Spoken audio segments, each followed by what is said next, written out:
on Cape Cod. This is an exciting day. Going to be going over to Sailmaker. Yep, we're going to have a sail made for a little girl. Mainsail, the old one, is just shot all to pieces. And I'm going to be taking that over to him this morning, having some discussions. And I'm hoping he's going to let me film part of this because I think it's going to be exciting to talk about making a new sail for a little girl. It's long overdue. The old sail that I've got is actually cracking along the luff, and yeah, I can just see putting that up and be it out on Nantucket Sound and getting a good gust of wind come through and just shredding. Yeah, so we're not gonna do that. My wife a long time ago said you need to just have a new sail made, so that's what we're gonna do.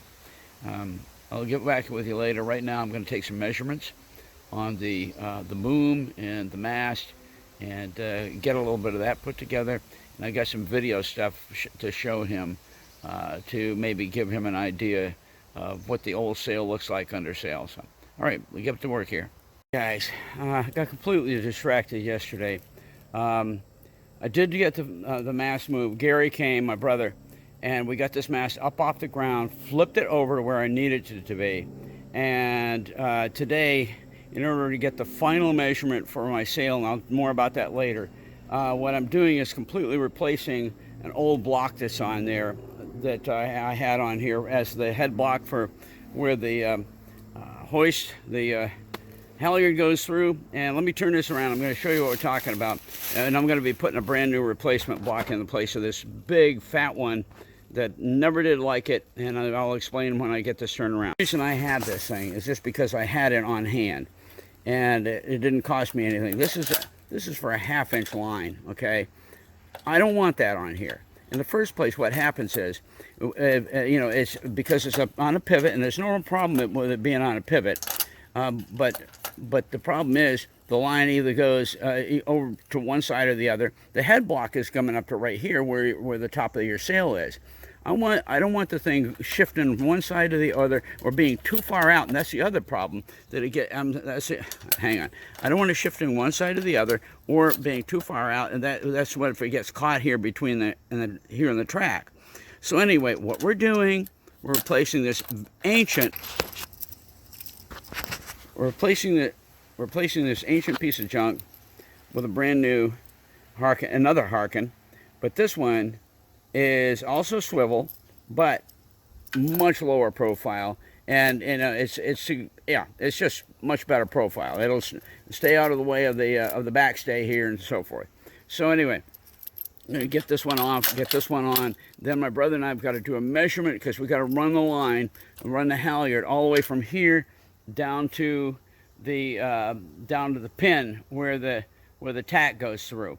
And that's why I've got the boom stuck out on the side there for the moment. Okay, let's get this done.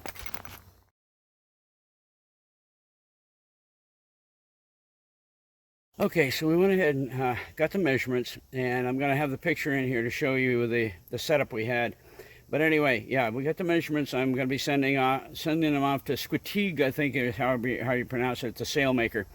And yeah, things are underway. So, mailed the check this morning for half the amount, and get that thing up and running, and we'll have our sail by the time we put in on September 17th. All right, so we are headed down to Ropes Beach. That's where I'm going to have my little girl moored just off from Ropes Beach. And we're going to go down there for the very first time to take a look at where the moorings are and with the possibility of getting my brother's dinghy in down there and getting that tied up. And anyway, yeah, thanks to my brother. He's running me down there. He knows the area better than I do.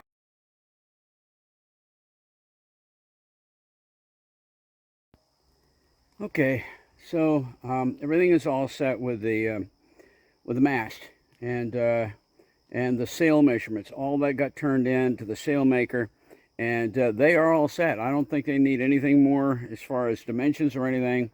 And so at this point, all that's left for me to do for the last half of the last day, which is a Tuesday, is to start getting stuff back aboard the boat. So I'm going to get the bow uncovered and to get the the anchor and the chain and the line all back up out of the basement. Get that plugged in, hanging in the anchor holder on the bow, on the bow pulpit, and get all the chain back down into the chain locker through the through the hose pipe. And that's one of many things that we're going to get done today for whatever time I've got left. So let's get going on this.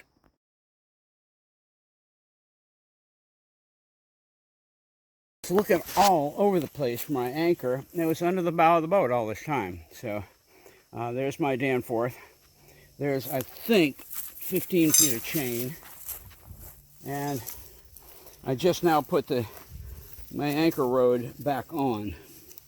This was off, but it's all back on. And anyway, now I got to get this all straightened out. The rod is just a tangled mess because it's been in the basement all this time. I get that all done, and then we're gonna get the bow uncovered, hang the anchor, start feeding the line down into the chain locker. So that's our next job, is getting that all unscrambled. Okay, so I think it probably was Ryan, the guy that owned this boat about 2 owners before me, that very meticulously marked all the road. There's 150 feet there. Anyway, and it goes back, 140, whatever, all the way back to 0 and onto the chain. So anyway, everything's laid out, and next thing I'm going to do is go uncover that, hang the anchor, and then start feeding rod down into the chain locker. And that shouldn't be hard because I'm going to start with that right there. Okay, guys, here goes 150 feet of rod, followed by a little chain, and then we'll be all done. I've already got the anchor up here hooked into the rack in the bow pulpit. So I'm not down there to see how this is going to stack up. I'm going to assuming it's going to just stack up just fine, little by little.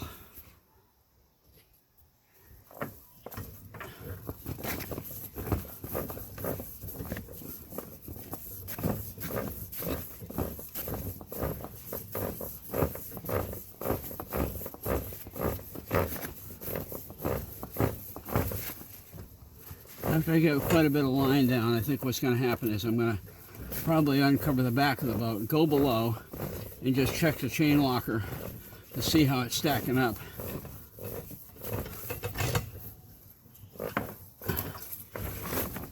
We're making progress. Come on, come on. There we go.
Still got a long way to go.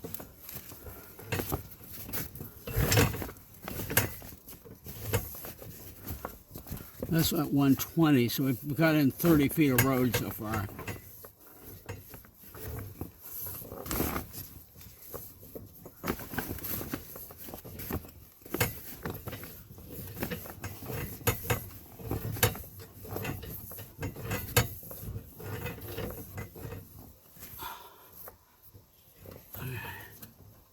Whew.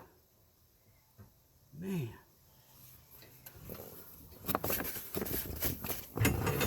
I can't imagine that I'm ever ever going to need this much road, since I sail on Nantucket Sound. Nantucket Sound is, well, it's deep in some places. But, wow.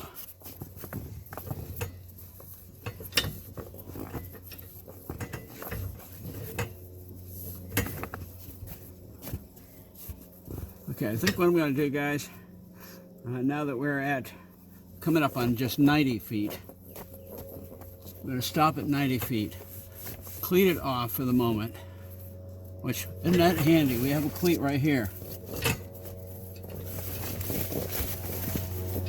There you go. Cleat it right there. We'll uncover the back of the boat, go below, and see where we're at with all this, okay? We'll catch you in just a few minutes. All right, so I went below. Everything's looking great so far. We're at 90 feet. Got a ways to go, but it's stacking up very nicely. I've settled it a little bit, so we got a little more room, but we're fine. So we're just going to keep on going until we get all of this below, until we get to the anchor chain itself, and then we'll be done. We'll have this much of the prep work for sailing back into old little girl.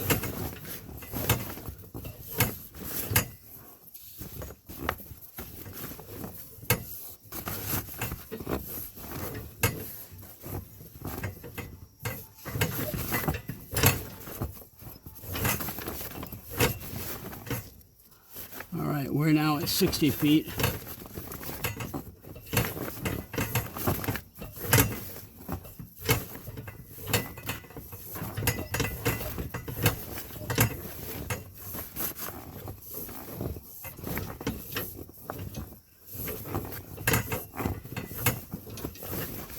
Sorry for making a racket, but I'm having to work around the anchor chain that's rattling the anchor.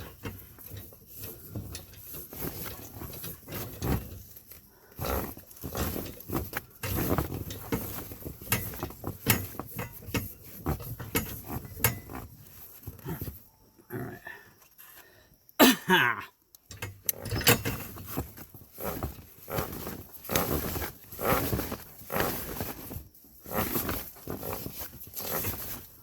Okay, that is at what? 30 feet. Okay, we're getting down there. Slowly but surely.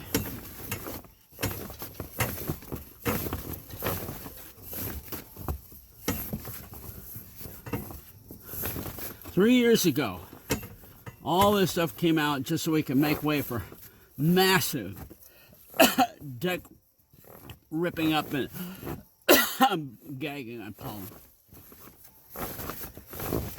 Ripping up the deck and rebuilding everything. It's all done now.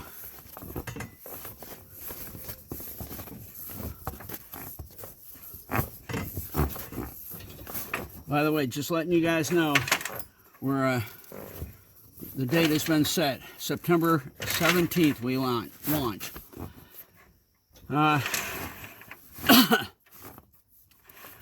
We're going to be, hang on. Okay. We're going to have to cleat off for just a minute because I got to free up the anchor chain that is binding up on the bottom of the ladder. So give me just a second. Now comes the fun part.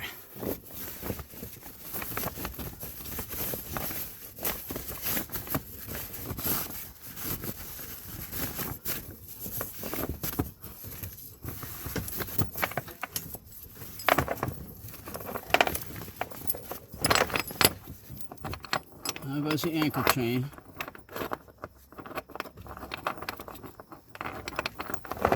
It's been a long time since you've been down through there. All right, we're all done. Everything's back aboard. Okay, got a picture from down below of the anchor hanging up here. Yeah, we're good to go. All right. I don't have the bolts here, the screws, but I did find one of my chocks. I have no idea where the other one is, and I'm really kind of upset about it. It was underneath the cabinet at my mother's house. I have no, you know, I don't know. She obviously didn't do anything with it. But this is my starboard chock, and at least that's there, and that's good because I kind of anchor and tie off on the starboard. So anyway, I'm going to go ahead and next time down, I'm going to get the bronze bolts and or bronze heavy-duty screws and you know, kind of get some maybe some caulking underneath there. I don't know. Anyway, get that thing completely anchored, so at least we've got a working chock to work through for the sake of tying off and so forth. And obviously our, hang on. Obviously our big deck cleat is already there, and that's solid as a rock. So anyway, we're kind of back in business here. So anyway, we'll see what we can do. See if we can find the other one.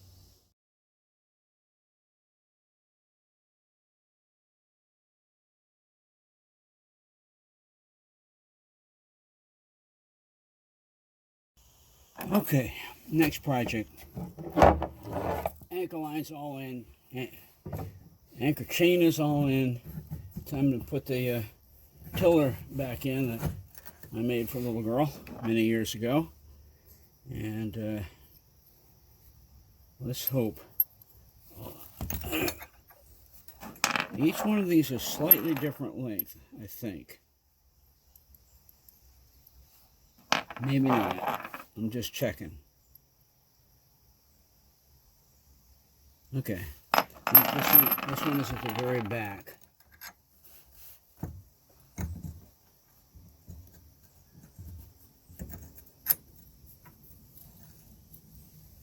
Yeah, let's get the front one in. I think it makes it a little easier. That way everything is going to line backward.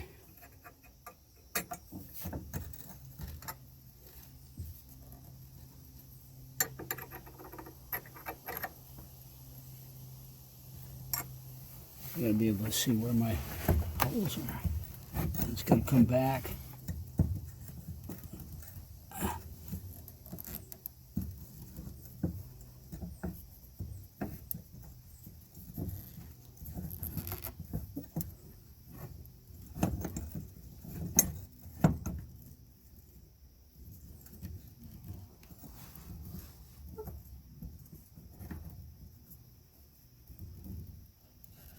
There we go. There we go.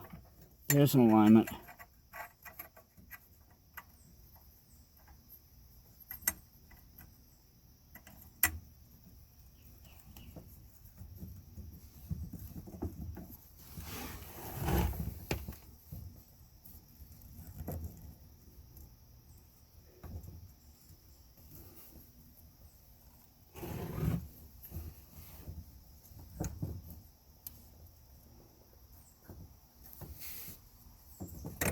There it is. There it is.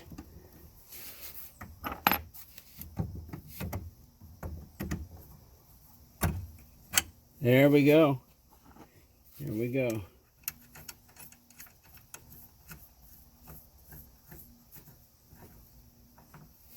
Okay. Gonna be easy after this, because everything just pivots down into place and lines up. There we go. There goes the back one.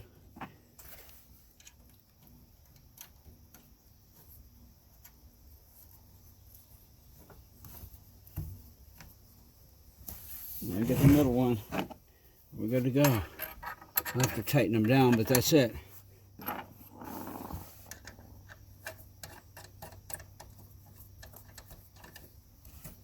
Perfect.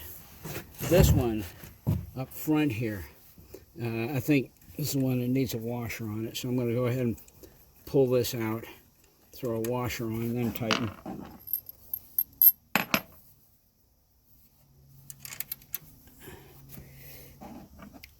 I didn't think to look at it, but the date is on the bottom of this of when I made this for a little girl 5, 6 years ago, back when I first bought. I bought a little girl for $1 out of a boatyard down in Pocasset. Ironically, now my brand new sail for a little girl is being made in Pocasset. Very cool. All right, guys, that's it.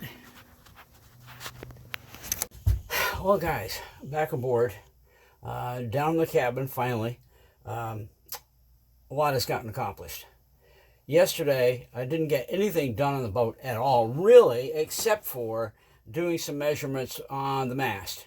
And other than that, everything was running around, but not really. In the morning, I drove all the way down to,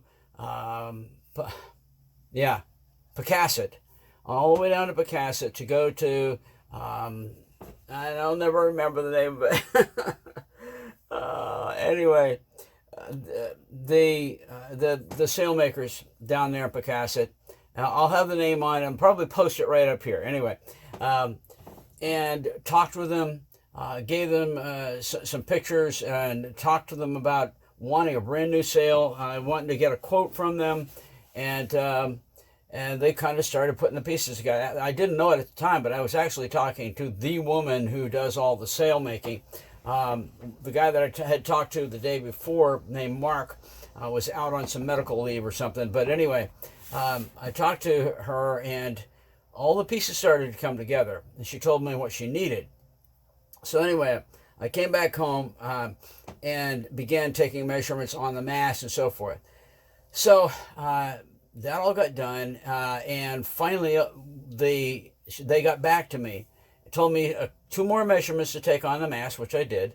I gave them all the measurements that I initially had taken on myself when I had the old sail back on the driveway up at home.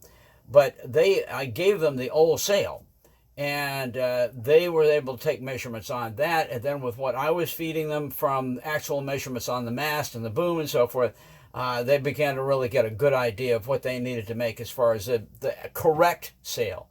The one that I've got, it was definitely not original, but it is extremely old and really beat. It was a lot starting to tear along the luff, and it just wasn't good. I can just see me getting out on Nantucket Sound and having a good gust of wind, and the whole sail just go to pieces. So anyway, so they got the all the kind of the gist of where they were going with this sail, and today they wanted just 2 more measurements, and which I got to them. And they had sent me a quote of how much it was going to be for the sail, with or without a reef in it. And, I probably don't need one, but I went ahead and did it with a reef too. And so the total came up to under $1,500. Honestly, I was talking to Ryan, my buddy, last night. He said that is dirt cheap.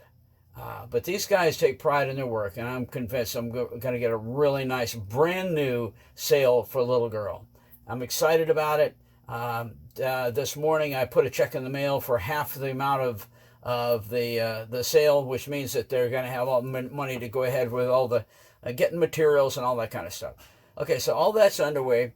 In the meantime, as soon as I got back, my brother took me out this morning. We went down to the harbor, down to Ropes Beach, where I have now become a member of Peck's Boat. There's an association connected with Peck's Boat, and they're the ones that do my putting in, my launching, and my taking out. And I got to talking to Laura, and I was telling her about trying to get some mooring on Katuitt Harbor, the town mooring and everything. She says, well, you can use one of ours. In other words, I'm a member now. And she said, no, you go ahead and use one of our moorings. Today, my brother took me down to Ropes Beach. We went out in his boat, and we saw where the moorings are. Beautiful, beautiful. It's going to be so accessible. I'm going to be able to have the dinghy right down there near the edge of the water. And it just, less than 5 minutes, I'll be at the boat. That's how close in it is. So I'm just really delighted. Anyway, I came back and I got to work, and 2 things I got accomplished today. After we got back, I went ahead and got the anchor remounted up on the bow pulpit, and I got all the rode and the anchor chain all stuffed in down below, down through the hawse pipe. So that's all good. And then I got back here, and I've managed to go ahead and get my old tiller that I made for this boat way back, even before I had her ever in the water. That was one of my first assignments, my personal assignments that I gave myself, and that I'm committed to this boat. I'm gonna build her back and sail her. And so I got that the tiller back on, and we're good to go. Now, at this point, that's all the time I've got. But at least I'm going to be able to give you guys a decent run for all the work that's been done and talk about it. And I'll have some pictures also of the mooring down at Ropes Beach that looks back toward the landing where the dinghies are kept. And it's just so nice. It's going to be such an easy thing to be there instead of like way on the outside or something like that. So, guys, listen, thank you for stopping by Restoring a Little Girl. Been a ball. It's been a very hectic trip because of all the running around, going down to Squetig. I think it's Squetig Sailmakers. I'll get it right eventually. Going down there twice and turning in my sail, talking to them about things they needed, getting all their stats that they needed off from the mast and the boom. And now it's a done deal. They'll have it all done before I launch on the 17th. So, guys, again, thank you for stopping by Restoring a Little Girl. We'll catch you guys further down the road.